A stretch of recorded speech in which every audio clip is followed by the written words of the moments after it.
Chrysler, Dodge, and Jeep, once the backbone of American roads, are crumbling fast. In 2024, their parent company, Stellantis, reported a 15% drop in U.S. sales, while rivals like GM and Ford continue to climb. To make things worse, over 1 million vehicles were recalled last year for serious issues like rear-view camera malfunctions. And if that wasn't enough, the CEO of Stellantis, Carlos Tavares, abruptly quit in December, taking his €100 million severance package and leaving the brands in chaos. So, what went wrong? How did these legendary names lose their edge so quickly? Stick around, because today we are breaking down why Chrysler, Dodge, and Jeep are falling apart, and whether there is any hope for a comeback. The story of Chrysler, Dodge, and Jeep's decline begins in 2021 with one of the largest mergers in auto industry history. That year, Fiat Chrysler Automobiles, or FCA, the parent company of these iconic American brands, merged with PSA Group, the French automaker behind Peugeot and Citroën. The result was Stellantis, a global powerhouse that instantly became the world's fourth largest automaker, with a market value of over $52 billion. The idea was great on paper. Together, they projected $6 billion in annual savings through synergies, a fancy way of saying they'd eliminate redundancies by streamlining operations, combining supply chains, and sharing technology. CEO Carlos Tavares boldly declared that Stellantis would become a sustainability leader and one of the most profitable car companies in the world. The strategy seemed simple enough. FCA's lineup would expand globally using PSA's manufacturing expertise. PSA would gain access to the US market through Jeep, Dodge, and Ram, brands with deeply loyal customer bases. Stellantis would pivot aggressively toward electrification, rolling out 75 new EV models by 2030 to compete with Tesla and other rising players. But from the very beginning, cracks began to show. The merger brought together 14 brands spanning American, French, Italian, and German markets, each with different management styles, engineering approaches, and customer expectations. What looked like an efficient partnership on paper quickly became a maze of miscommunication and clashing philosophies. Within months, insiders reported that decision-making at Stellantis was bogged down by bureaucracy. Key projects like the Jeep Grand Cherokee redesign faced delays due to disagreements between American and European teams. Even their ambitious EV strategy stumbled at the starting line, with production timelines falling behind rivals like GM and Ford. Now, these internal struggles were bad enough, but when you add financial woes into the mix, the picture becomes even clearer. And that brings us to the next issue, Stellantis' financial collapse. Because if you want to understand why Chrysler, Dodge, and Jeep are faltering, the numbers tell the real story. By mid-2024, Stellantis reported a 15% drop in US sales, a devastating blow for brands that rely so heavily on the North American market. For context, Jeep saw one of its worst years yet, with flagship models like the Grand Cherokee and Wrangler failing to meet sales targets. Meanwhile, Dodge's muscle car lineup, once its bread and butter, was rapidly losing relevance as consumers shifted toward EVs and hybrids. And Chrysler, well, does anyone even know what Chrysler is selling anymore? The brand has become practically invisible, contributing less than 2% to Stellantis' global sales. Things look even worse when you zoom out. Stellantis' overall net profits plummeted by 48% in the first half of 2024. That's almost half of their earnings wiped out in just 6 months. Combine that with an 8.5% drop in stock price, and you've got investors and analysts asking some very uncomfortable questions about the company's future. Carlos Tavares was in huge trouble for this, but we will get into that in a moment. A big part of the problem lies in Stellantis' inability to adapt to changing market demands. Take their EV strategy. While Tesla delivered nearly 1.3 million electric vehicles in 2023, Stellantis barely made a dent. Their EV sales accounted for just 6% of their total vehicle deliveries last year. So much for the ambitious goals.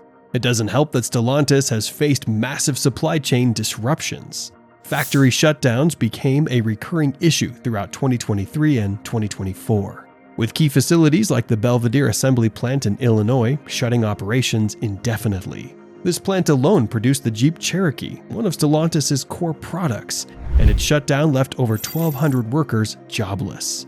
Stellantis simply couldn't keep up with demand, and that decision sparked a huge backlash from the workers. Another glaring issue is the sheer inefficiency of Stellantis' operations. Despite promises of $6 billion in annual savings from the merger, the company has struggled to integrate its global supply chain and manufacturing processes. Stellantis still operates over 40 factories in Europe, many of which are underutilized and outdated. Meanwhile, North American production facilities are struggling to meet demand for popular models, creating a disconnect that's costing the company billions. All these financial struggles have ripple effects that are hard to ignore. Stellantis has been forced to slash budgets for R&D, delay key product launches, and most importantly, lose the trust of both consumers and investors. When you combine all of this, it's no wonder Stellantis and its iconic brands are in trouble. But who's responsible for steering the ship into such dangerous waters? That brings us to Carlos Tavares, the CEO of Stellantis. Depending on who you ask, he's either a strategic genius or the biggest villain in the automotive world today. Let's find out which one he really is. Tavares' resume is actually impressive. Before the merger, he was widely credited with reviving PSA Group, transforming Peugeot and Citroën into profitable brands after years of losses.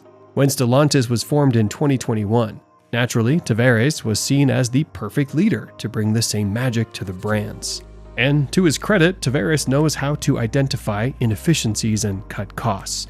However, his leadership style is controversial, with an approach to prioritizing short-term savings over long-term stability. Take, for example, his decision to greenlight luxury vehicles like the Jeep Wagoneer and Grand Wagoneer, with price tags north of $100,000. The idea was to elevate Jeep into the luxury market, but it completely alienated Jeep's core audience, people who love rugged, affordable off-roaders. We'll come back to this disaster shortly. But the cracks in Tavares' strategy go deeper. In 2023, Stellantis faced massive backlash for overproducing high-priced models that consumers simply didn't want. Dealers were left with bloated inventories, unsold vehicles, and plummeting consumer confidence. Even Tavares himself admitted to making what he called arrogant mistakes in managing sales and inventory. Of course, there's an issue of trust as well. Allegations of fraud and mismanagement have followed Tavares throughout his career. While nothing has been proven, the controversies have raised red flags for investors and stakeholders. Employees too have voiced frustration with his leadership. The United Auto Workers, or UAW, has accused him of prioritizing profits over people, pointing to his own €100 million severance package after suddenly resigning. That's all right. After leading Stellantis into its current crisis, Tavares walked away with a golden parachute, while workers and dealerships were left to pick up the pieces. So, is Carlos Tavares a visionary leader with the guts to make tough decisions, or is he a villain who profits at the expense of his workforce and customers? We'll let you decide. Let us know your thoughts in the comments below. Coming back to our topic, unfortunately, the issues don't stop there. Let's turn our attention to one of Stellantis' most baffling blunders, the Jeep Wagoneer. When Stellantis resurrected the Wagoneer nameplate in 2021, they had the opportunity to do more than just a nostalgic throwback. They aimed to break into the fiercely competitive luxury SUV market, targeting rivals like the Cadillac Escalade, Lincoln Navigator, and even BMW and Mercedes. Stellantis wanted Jeep to compete at the very top. But the problem is, they overpromised and woefully underdelivered. Remember earlier in the video when we talked about Jeep's shift into the luxury segment? The Wagoneer was a prime example of this strategy, but it came with the surprising price tag, starting at $88,000 and climbing well past $100,000 for the Grand Wagoneer's higher trims. Jeep was asking for premium dollars without delivering premium quality. For perspective, for the same price or less, you could drive home a fully loaded BMW X7 or a Mercedes-Benz GLS. Those cars not only offer better build quality, they come with advanced technology, superior brand prestige, and a luxury experience that feels worth every penny. In contrast, the Wagoneer still felt tied to Jeep's rugged off-road DNA, which didn't translate into the refinement buyers expect at this price point. The design itself was poor. Customers reported everything from flawed interior materials to glaring build quality issues, like water leaks and malfunctioning infotainment systems. Imagine spending 6 figures on a car, only to find it didn't live up to basic quality standards.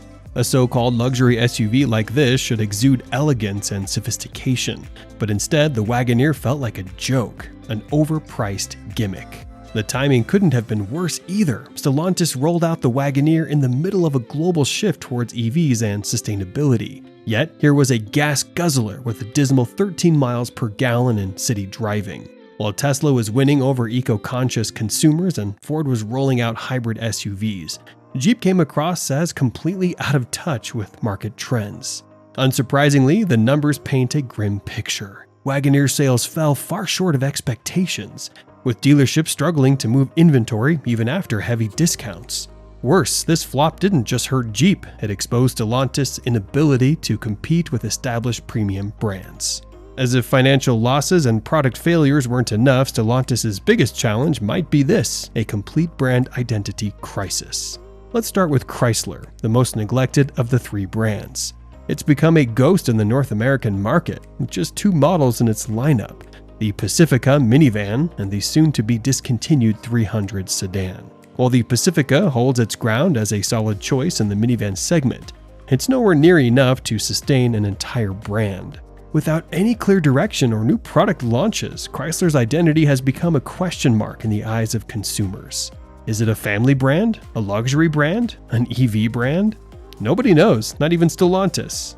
On the other hand, Dodge has clung tightly to its muscle car roots, with models like the Charger and Challenger keeping the brand alive. However, the muscle car market is shrinking fast. Dodge's refusal to diversify its lineup is becoming a major liability. I mean, their Durango SUV is aging, and Dodge's bold promises about electrified muscle remains to be seen whether their loyal fan base will embrace these changes or abandon the brand entirely.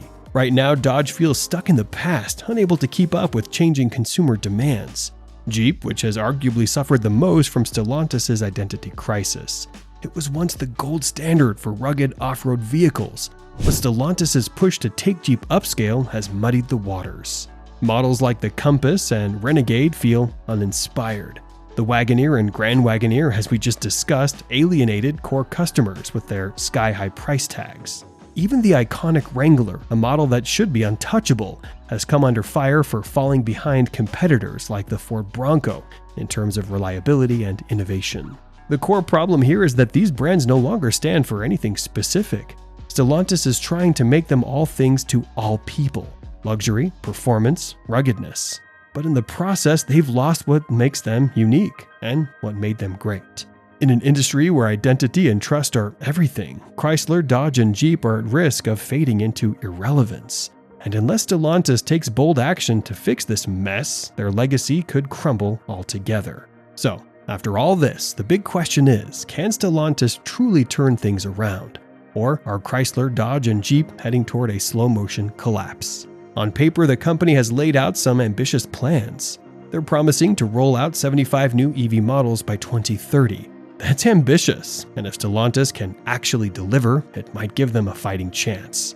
Models like the Dodge Chrysler Daytona SRT EV and the upcoming Jeep Recon EV have the potential, only if they're executed well and arrive on time. Stellantis is also investing heavily in battery production, with plans to open several state-of-the-art facilities in North America and Europe. That's a step in the right direction, but it feels like they're still playing catch-up in a race where the frontrunners, Tesla, Ford, and GM, are already miles ahead. Tesla continues to dominate the EV market, while Ford and GM have been making waves with electric hits like the F-150 Lightning and Chevy Silverado EV. Meanwhile, Stellantis has barely gotten off the starting line. Investor confidence is another huge hurdle. Years of missed targets, declining profits, and half-baked product strategies have left investors skeptical. And who could blame them? Stellantis needs to prove, and quickly, that they can back up their promises with actual results. Otherwise, they risk losing the financial lifeline they so desperately need to fund their so-called turnaround. One last critical issue Stellantis must address is workforce morale. Years of layoffs, factory closures, and labor disputes have left employees feeling overlooked and undervalued. If Stellantis hopes to rebuild its empire, it's not just about winning back consumers. It's about regaining the trust of the people who actually make the cars. Without that, even the best strategies will fall flat. And that's a wrap. So, what do you think? Can Stellantis pull off a miraculous turnaround? Or are Chrysler, Dodge, and Jeep destined to fade into history? Which of these brands do you think has the best chance of surviving? Share your thoughts in the comments below. Before you go, don't forget to check out our recent video on what's behind Toyota's failing reliability. Make sure you hit that subscribe button and press the bell icon. Thanks for watching.